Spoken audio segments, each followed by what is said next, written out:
हाय। कैसे हो? मस्त बढ़िया। आई होप कि आप लोग अच्छे होंगे और अपनी पढ़ाई अच्छे से कर रहे होंगे। तो आज के वीडियो में हम शुरू करेंगे पॉलिनोमियल्स का नेक्स्ट लेक्चर। तो वीडियो को शुरू करें। इस वाले वीडियो में हम सीखेंगे स्प्लिटिंग द मिडिल टर्म के थ्रू क्वाड्रेटिक पॉलिनोमियल्स के फैक्टर्स कैसे निकालते हैं। ठीक, पूरे डिटेल से चलूंगा। तो आइए वीडियो को शुरू करते हैं, देखिएगा ध्यान से। इससे पहले देखिए कि मैंने इससे पहले वाली वीडियो में क्या बताया था कि कोई भी क्वाड्रेटिक पॉलिनोमियल दी गई हो, जैसे x square minus 3x minus 4, इसी वाले पॉलिनोमियल्स के बारे में डिस्कस किया था। तो मैंने बताया था कि इसके जब सोल्यूशन निकालेंगे, ग्राफिकल रिप्रेजेंटेशन किया था जब, तो उसमें मैं बताया था कि ये कर्वी लाइन क्या कर रही थी, एक्स एक्सिस को 2 पॉइंट पे इंटरसेक्ट कर रही थी। ठीक ना? तो ये बताओ कि जब 2 पॉइंट पे इंटरसेक्ट कर रही थी, तो ये जो क्वाड्रेटिक पॉलिनोमियल्स दी गई थी, इसके कितने सोल्यूशन थे? 2 सोल्यूशन आए थे। ठीक ना? मैंने क्या बोला था कि अगर कोई भी कर्वी लाइन हो, ठीक, अगर एक्स एक्सिस को जितने पॉइंट पे इंटरसेक्ट करेगी उसके क्या होंगे कि उतना ही सोल्यूशन आएंगे। मैंने ये तो बताया था ना। तो ये बताओ, मुझे ये क्वेश्चन बताना कि एक कर्वी लाइन है जो एक्स एक्सिस को पॉइंट ए पे काट रही है, मतलब इंटरसेक्ट कर रही है। अब ये बताओ कि ये कौन सा पॉलिनोमियल होगा, बताना। चलो अब मैं बता रहा हूं, देखिएगा। कितने लोग क्या कहेंगे कि ये एक्स एक्सिस को ओनली 1 पॉइंट पे इंटरसेक्ट की है, इसका मतलब कि ये कैसी पॉलिनोमियल होना चाहिए, लीनियर पॉलिनोमियल होना चाहिए। जबकि मैं कह रहा हूं क्या कि ये लीनियर पॉलिनोमियल नहीं होगा। अब ऐसा क्यों? ऐसा क्यों? ये क्या होगा, एक्स एक्सिस को कितने पॉइंट पे इंटरसेक्ट किए? ए, मतलब ओनली 1 पॉइंट पे इंटरसेक्ट किए। ये तो था कि लीनियर पॉलिनोमियल होगा, एक्स एक्सिस को 1 पॉइंट पे इंटरसेक्ट करेगा तो। लेकिन यहां पे भी तो कर रहा है। लेकिन यहां पे देखना कि इसका मतलब क्या है कि अगर मैं मान लू क्या, एक्स स्क्वायर, ठीक, अब एक्स स्क्वायर है, मैं मान लिया क्या है इक्वल टू 0। मैंने जब एक्स स्क्वायर को 0 से इक्वेट कर दिया, इसका मतलब कि ये क्या आ गई, क्वाड्रेटिक पॉलिनोमियल का इक्वेशन हो गया। ठीक ना? तो यहां पे देखना ध्यान से। अब कितने लोग कहेंगे कि ये क्या है कि वन टर्म है, वन टर्म है, उससे कोई मतलब नहीं है। लेकिन यहां पे देखो कि वन टर्म का कौन सा पॉलिनोमियल है, क्वाड्रेटिक पॉलिनोमियल है। और कितने लोग कहेंगे कि ये तो a x square plus b x plus c form का नहीं है, ये तो है ही नहीं। तो पॉलिनोमियल ये क्वाड्रेटिक कैसे हो गई? मैंने बोला था ना कि जब भी किसी भी पॉलिनोमियल को देखना, तो उसके क्या करना कि वेरिएबल्स की हाईएस्ट पावर को देखना। देखो इसके वेरिएबल्स की हाईएस्ट पावर क्या है, 2 है। इसका मतलब कि ये कौन सी पॉलिनोमियल होगी, क्वाड्रेटिक पॉलिनोमियल होगी। ठीक ना? अगर मैं क्या करूं कि इस फॉर्म में कर दूं, तो देखो कैसे कर दूंगा। यहाँ पे देखो, x square a equal to 1 हो गया यहाँ पे, प्लस बी 0 इंटू एक्स 1, ये हो गया, प्लस 0 इज इक्वल टू 0। अब देखो इस फॉर्म का हो गया कि नहीं? हो गया ना। बात तो वही आई ना, एक्स स्क्वायर ही आया, बस मैं क्या कर दिया था, इस वाले फॉर्म में कन्वर्ट कर दिया। इसका मतलब क्या हुआ कि ये जो पॉलिनोमियल दी गई है, ये कैसी पॉलिनोमियल है, क्वाड्रेटिक पॉलिनोमियल है। बात समझ में आया? तो आप देखना ध्यान से। अगर मैं क्या करूंगा कि इसका मैं सोल्यूशन निकालूंगा, एक्स स्क्वायर है ना, तो x into x is equal to 0। तो एक्स इज इक्वल टू क्या होगा, 0 होगा। मतलब 0 का 0, मतलब कि x की वैल्यू क्या हो गई, दोनों x की वैल्यू क्या आ गई, 0 ही आ गई। तो उसका पॉइंट क्या होगा, एक ही पर तो होगा कि नहीं। इसका मतलब क्या कि यहाँ पे जो इंटरसेक्ट की थी पॉइंट ए पे, तो इसका मतलब क्या होगा कि उसका ओनली 1 सोल्यूशन आ गया। जबकि वो पॉलिनोमियल कैसी थी, क्वाड्रेटिक पॉलिनोमियल थी। बात समझ में आया कि नहीं? बात समझ में आया? तो अब हम चलेंगे कि क्वाड्रेटिक पॉलिनोमियल के फैक्टर्स कैसे निकालते हैं। तो स्प्लिटिंग द मिडिल टर्म के थ्रू देखते हैं। देखिएगा ध्यान से पहले कि हम स्प्लिटिंग द मिडिल टर्म पर यूज ही क्यों करते हैं, ये देखिएगा ध्यान से।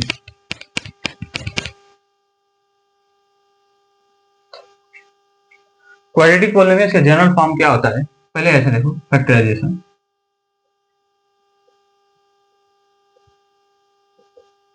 Factorisation of quadratic quadratic polynomial, quadratic polynomial by splitting the middle term.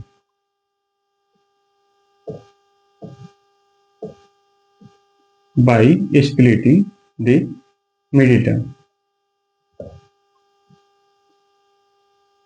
Middle term. ठीक ना, ध्यान से देखिएगा मेरे बात को ध्यान से सुनिएगा। देखिए जनरल फॉर्म क्या होता है क्वाड्रेटिक पॉलिनोमियल का, a x square plus b x plus C.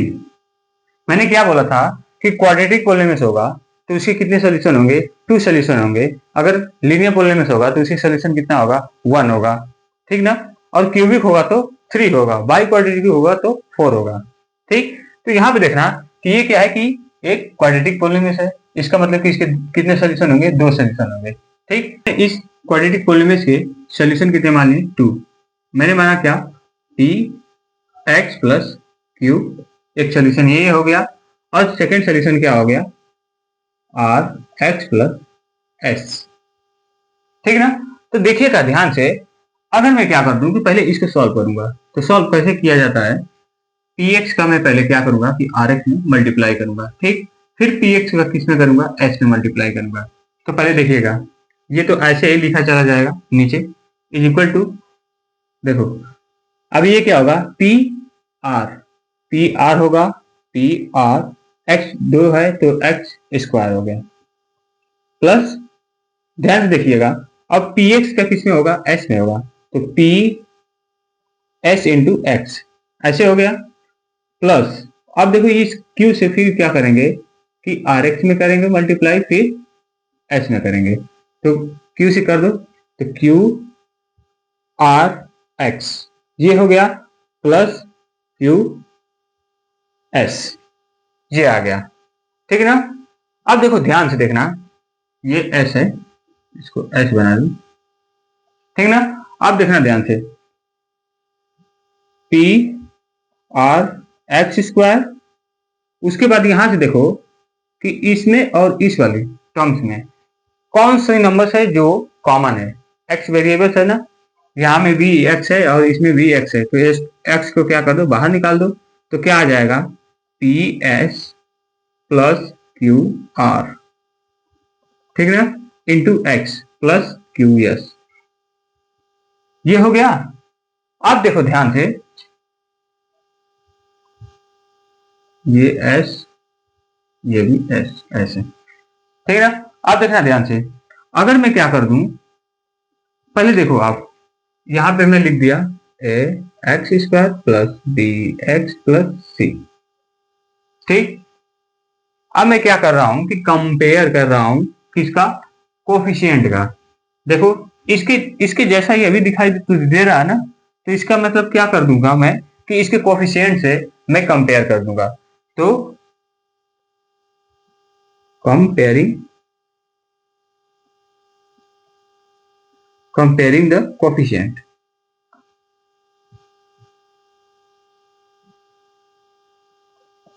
Comparing the coefficient. तो देखो ए इज इक्वल टू क्या होगा, मैं ब्लैक से लिख दे रहा हूं, ए इज इक्वल टू क्या होगा, ए इज इक्वल टू क्या होगा, पी आर। ठीक, बी इज इक्वल टू क्या होगा, ये बी इज इक्वल टू क्या होगा, P S plus Q R, ये हो गया ना। अब देखो सी इज इक्वल टू क्या होगा, क्यू एस, ये होगा ना। अच्छा ये देखो बी मतलब मिडिल टर्म्स, ये वाला मिडिल टर्म्स क्या है, यहाँ पे sum of two terms, two numbers,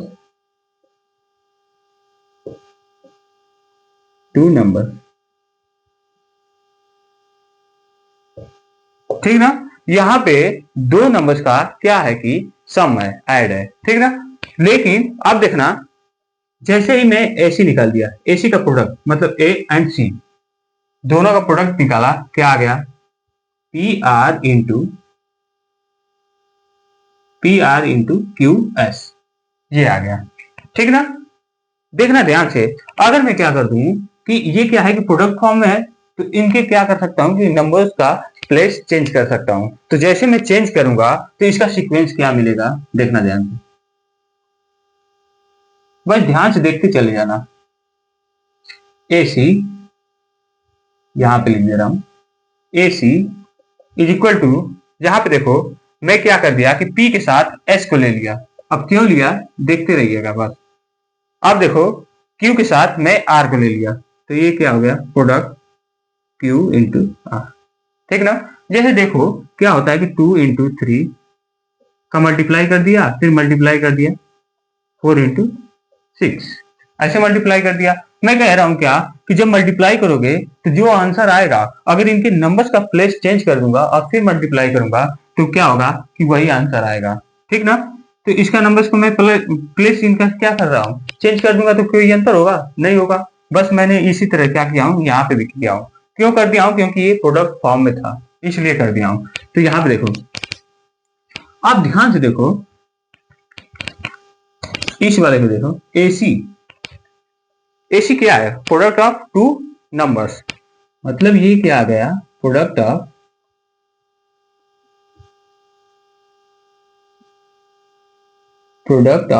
to numbers, ठीक ना।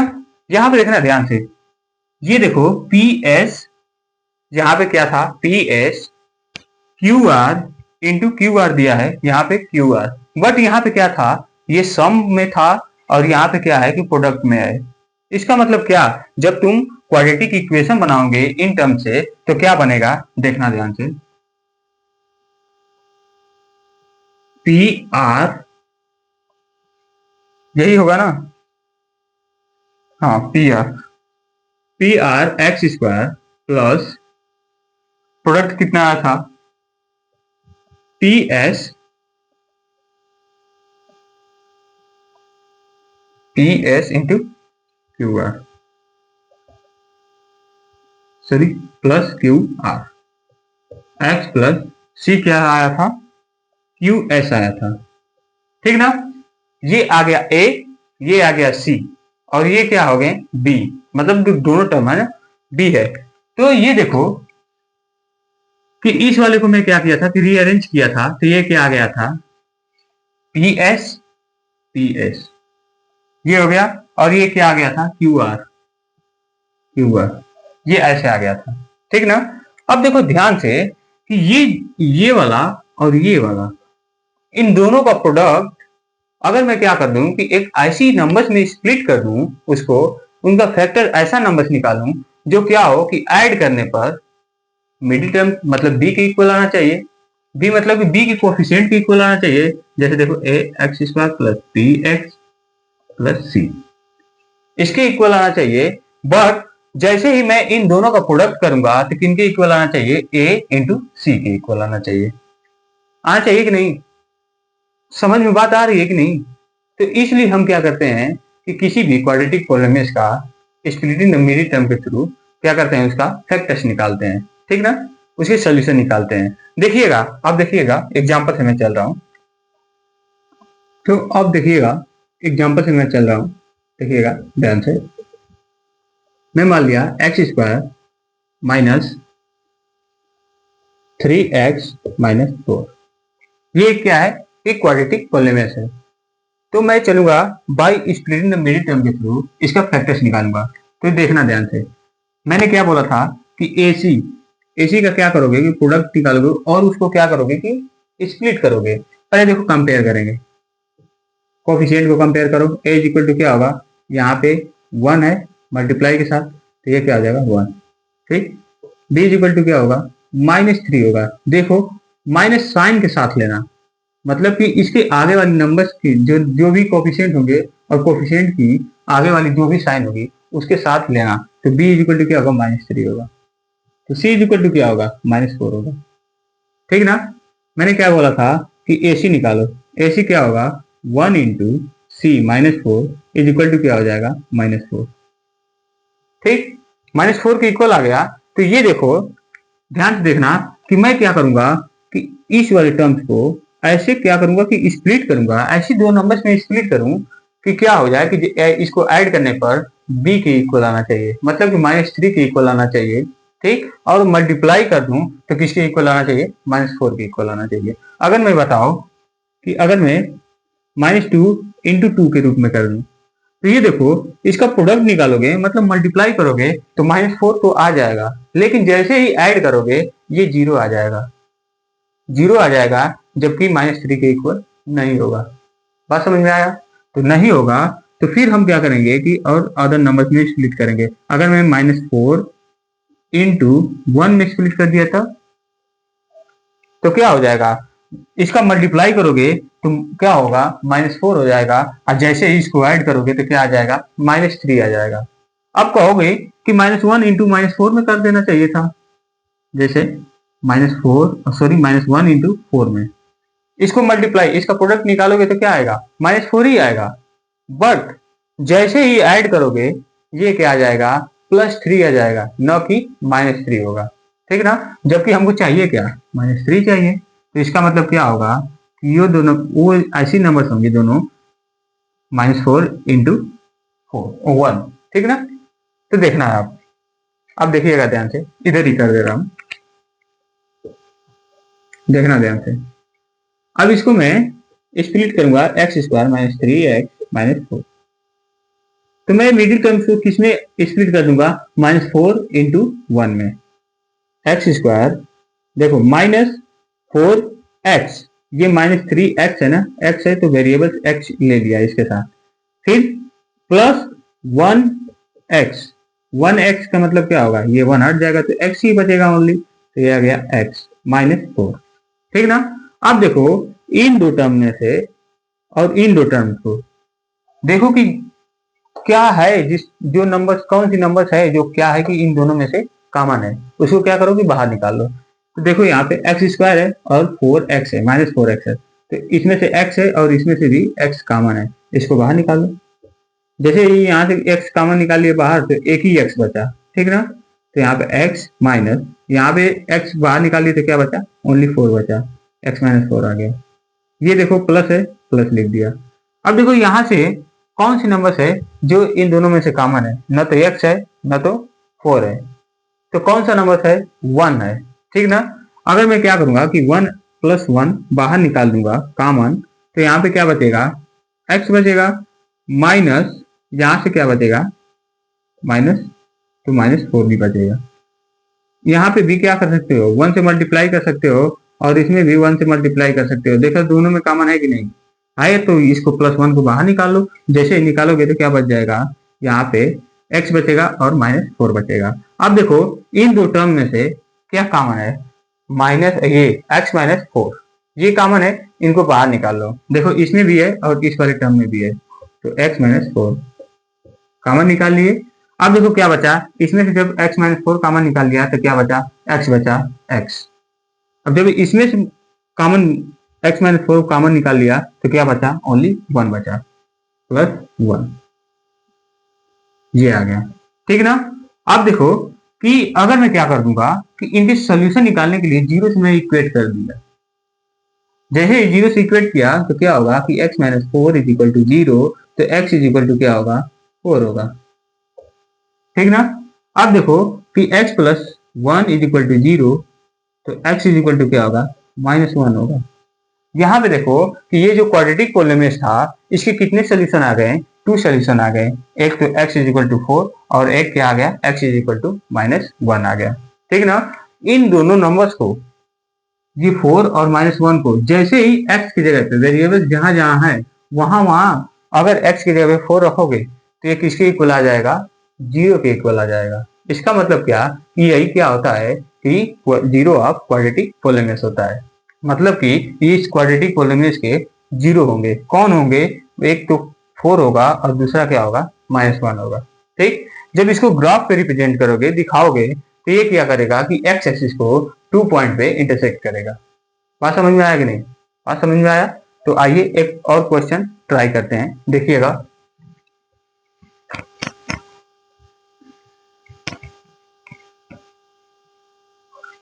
देखिएगा, नहीं समझ में आया होगा और समझ में आ जाएगा, अच्छे से समझ में आएगा, देखना ध्यान से। यही वाला क्वेश्चन है, इस वाले क्वेश्चन को देखते हैं, देखिएगा। मैंने क्या बोला था कि पहले क्या करना कि AC का प्रोडक्ट, पहले इसको कंपेयर कर लो। A = क्या होगा, कोफिशिएंट लिख लो, A = 1 हो जाएगा, B क्या होगा, 7 होगा, ठीक ना। क्यों 7 आ गया, क्योंकि यहाँ पे +7 था तो 7 लिख दिया। उसके बाद c इज इक्वल टू क्या होगा, +12। ठीक, तो AC निकालो, AC इज इक्वल टू क्या होगा, 1 इंटू 12 इज इक्वल टू 12। अब 12 को ऐसी दो नंबर्स में स्प्लिट करो कि उसको ऐड कर दें तो कितना आ जाना चाहिए, मिडिल टर्म के इक्वल आना चाहिए, मतलब कि 7 के इक्वल आना चाहिए। अगर मैं क्या कर लूंगा कि 12 को 4 इंटू 3 में स्प्लिट कर दिया, तो जैसे ही इसको ऐड करूंगा तो किसके इक्वल होगा, 7 के इक्वल होगा, +7 के, और इसका मल्टीप्लाई करूंगा तो किसके इक्वल होगा, +12 के इक्वल होगा। बात समझ में आया? तो इसका मतलब क्या कि मैं इसको कैसे लिख सकता हूं, x² +4 के साथ x +3x। अब देखो +12 ये हो गया। देखना ध्यान से, अगर मैं क्या कर दूंगा कि इसको देखो, ये मिडिल टर्म जो था इसको मैं किस में स्प्लिट कर दिया, एक 4x में और +3x में। जैसे ही इसको ऐड करोगे तो 7x के इक्वल आएगा, मतलब मिडिल टर्म के इक्वल आएगा। तो ये तो हो गया। अब देखो हम क्या करेंगे कि पहले टू टर्म्स को लेकर क्या करेंगे कि उसमें से जो भी नंबर्स कॉमन होंगे इसको बाहर निकाल लेंगे। तो यहाँ से कॉमन निकालो, तो देखो ये टू नंबर्स हैं, टू टर्म्स है, और ये वाली, इसमें से क्या कॉमन है, x कॉमन है। x बाहर निकाल लिया तो क्या बचा यहाँ पे, x +4, ये कॉमन बचा। प्लस इसमें से अगर मैं क्या करूं कि देखो कॉमन क्या है, जहां पे कुछ भी कॉमन नहीं है, नहीं, ये 12 को क्या लिख सकते हो, देखो 12 को 3 इंटू 4 लिख सकते हो कि नहीं, लिख सकते हो ना। अब देखो यहाँ पे भी 3 कॉमन है और यहाँ पे भी 3 कॉमन है, मतलब कि +3 कॉमन है, तो बाहर निकाल दो। तो यहाँ से क्या बचा, x बचा ओनली, प्लस यहाँ से क्या बचा, ये 3 बाहर निकल गया तो क्या बचा, 4 बचा, x +4। अब x +4 है। अब देखो कि इस टर्म में और इस टर्म में x +4 क्या है कि कॉमन है, तो बाहर निकाल दो इसको भी, x +4। जैसे ही यहाँ से कॉमन निकाले बाहर यहाँ से, तो आप देखो क्या बचा, x बचा, तो यहाँ पे बचा x प्लस ये वाला, और उसके बाद यहाँ से कॉमन निकालिए तो क्या बचा, ओनली 3 बचा, यहाँ पे आ गया 3। ठीक, अब जैसे ही यहाँ पे देखो कि 0 से इक्वेट किया गया था, तो मैंने क्या कर दिया कि इसको 0 से इक्वेट कर दिया। ठीक, जैसे ही 0 से इक्वेट करूंगा तो x +4 इज इक्वल टू क्या होगा, 0 होगा, तो x इज इक्वल टू क्या आ जाएगा, -4 हो जाएगा। ठीक, और ये सेकेंड वाले को x +3 इज इक्वल टू 0 होगा, तो x इज इक्वल टू क्या होगा, -3 होगा। देखो यहाँ पे भी जो क्वाड्रेटिक पॉलिनोमियल्स दी गई थी, क्वाड्रेटिक पॉलिनोमियल्स इक्वेशन दिया गया था, ठीक ना, ये पॉलिनोमियल्स तो था, लेकिन ये जब हम 0 से क्या करते हैं कि क्वाड्रेटिक पॉलिनोमियल्स या कोई भी पॉलिनोमियल्स हो, अगर 0 से इक्वेट कर देंगे तो पॉलिनोमियल्स न रह के वो क्या बन जाती है, एक इक्वेशन बन जाती है। तो यहाँ पे क्या हो गया था, ये क्वाड्रेटिक पॉलिनोमियल्स इक्वेशन हो गया था। तो इनका क्या किया था कि जैसे ही मैं इसका फैक्टर्स निकाला तो ये कौन सी नंबर्स आ गई, एक तो x की वैल्यू क्या आ गई, -4 आ गई, और x की वैल्यू दूसरे क्या आ गई, -3 आ गई। जैसे ही मैं इनको क्या करूंगा कि -4 को x वेरिएबल्स की जगह पे रखूंगा तो किसके इक्वल आ जाएगा, 0 के इक्वल आ जाएगा, रख के देख लेना, आ जाएगा, ठीक ना। और -3 भी रखोगे तो क्या होगा कि ये 0 के इक्वल हो जाएगा, ठीक ना। इससे मतलब हमको क्या मालूम चल रहा है कि 0 ऑफ क्वाड्रेटिक पॉलिनोमियल्स के ये क्या है कि सोल्यूशन है, मतलब कि इनको रखने पर वो नंबर्स क्या आ जा रही है, मतलब वो इक्वेशन क्या आ जा रही है, 0 के इक्वल आ जा रही है। बात समझ में आया कि नहीं, बात समझ में आया? तो एक क्वेश्चन आपने ट्राई करना, ठीक, स्प्लिटिंग द मिडिल टर्म के थ्रू क्वेश्चन को जरूर ट्राई करना। उसको मैं कल वाले वीडियो में डिस्कस करूंगा, उसके बाद मैं नेक्स्ट टॉपिक पे जाऊंगा। तो देखिएगा,